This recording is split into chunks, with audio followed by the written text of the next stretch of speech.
Assalamualaikum warahmatullahi wabarakatuh. Bertemu lagi dalam pelajaran matematika bersama saya Salim Ahmad.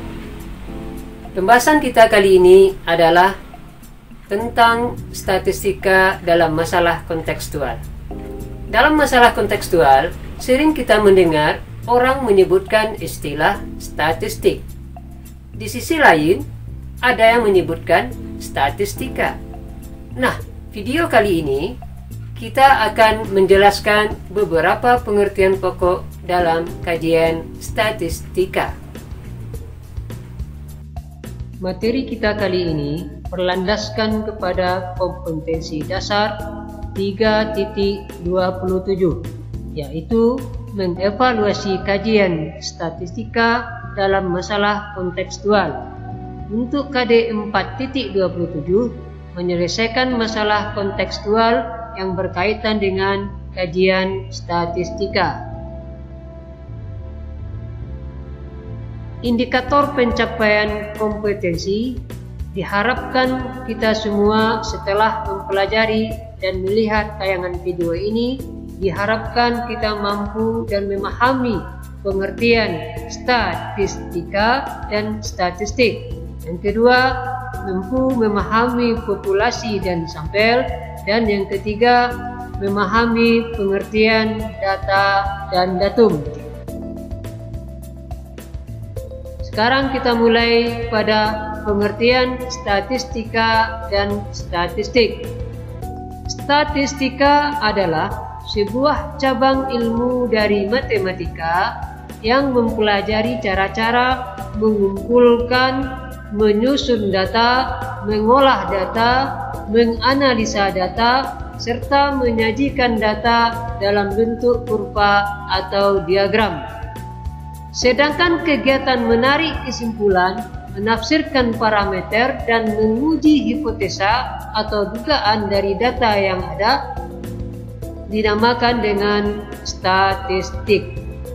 Jadi contoh diagram lingkaran, diagram batang yang kita berikan di awal tadi itu sebenarnya merupakan bagian contoh dari statistik. Sekarang kita masuk pada pengertian populasi dan sampel. Populasi adalah seluruh objek yang akan diteliti, sedangkan sebagian dari populasi yang benar-benar akan kita teliti, yang benar-benar akan kita amati, dinamakan dengan sampel. Sebagai contoh, kita berikan peta kumpulan dari desa-desa dalam sebuah kecamatan. Ada namanya desa 1, desa 2, desa 3, desa 4, dan seterusnya sampai desa 14. Semua kumpulan dari desa-desa dalam kecamatan ini itu dinamakan dengan populasi. Sedangkan bahagian kecil dari desa dalam kecamatan ini dinamakan dengan sampel. Kita ambil misalnya desa 5 desa, yaitu desa 2, desa 6, desa 7, desa 11, dan desa 13. Maka kelima desa tersebut dinamakan dengan sampel. Sekarang kita lanjut ke pengertian datum dan data. Datum adalah catatan keterangan atau informasi yang diperoleh dari sebuah penelitian. Sedangkan kumpulan dari datum-datum yang kita peroleh dinamakan dengan data.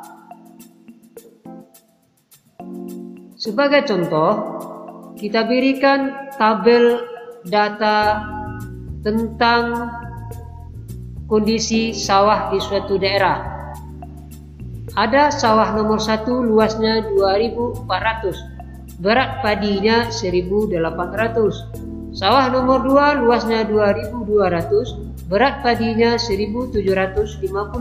Dan sawah nomor 3 luasnya 2.700 dan berat padinya 2.050. Maka 2.400 saja 2.200 saja atau 2.700 saja, itu dinamakan dengan datum. Atau 1.800 saja, 1.750 saja, atau 2.050 saja dinamakan dengan datum.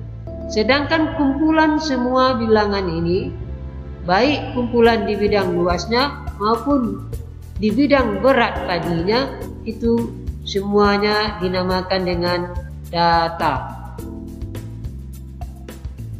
Sekarang kita masuk pembagian data. Berdasarkan jenisnya, data dapat dibagi dua. Yang pertama adalah data kualitatif, yaitu data yang menunjukkan sifat atau keadaan objek. Yang kedua adalah data kuantitatif, yaitu data yang menunjukkan jumlah ukuran objek dan disajikan dalam bentuk bilangan-bilangan. Untuk contoh data kualitatif dan data kuantitatif. Untuk data kualitatif, contohnya adalah data tentang biografi narasumber atau data tentang sejarah berdirinya suatu perusahaan. Sedangkan data kuantitatif, contohnya data tentang jumlah siswa di suatu sekolah atau data tentang penjumlahan barang di suatu toko setiap hari, atau bisa juga data tentang jumlah guru di sekolah.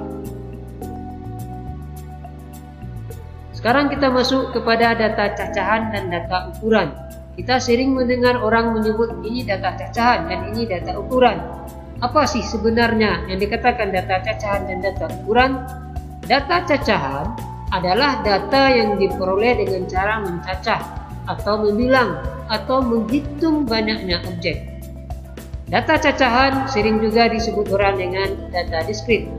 Sedangkan untuk data ukuran adalah data yang diperoleh dengan cara mengukur besaran objek. Contoh, untuk data cacahan, jumlah guru di suatu sekolah. Jumlah guru di suatu sekolah itu dapat dilakukan jika kita sudah melakukan menghitungnya terlebih dahulu.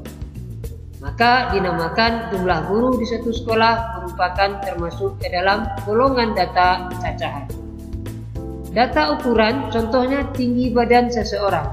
Untuk mendapatkan tinggi badan seseorang tentu kita melakukan pengukuran terlebih dahulu. Contoh lain dari data ukuran adalah berat badan seseorang. Berat badan seseorang untuk dapat kita ketahui apabila telah kita lakukan pengukuran terlebih dahulu.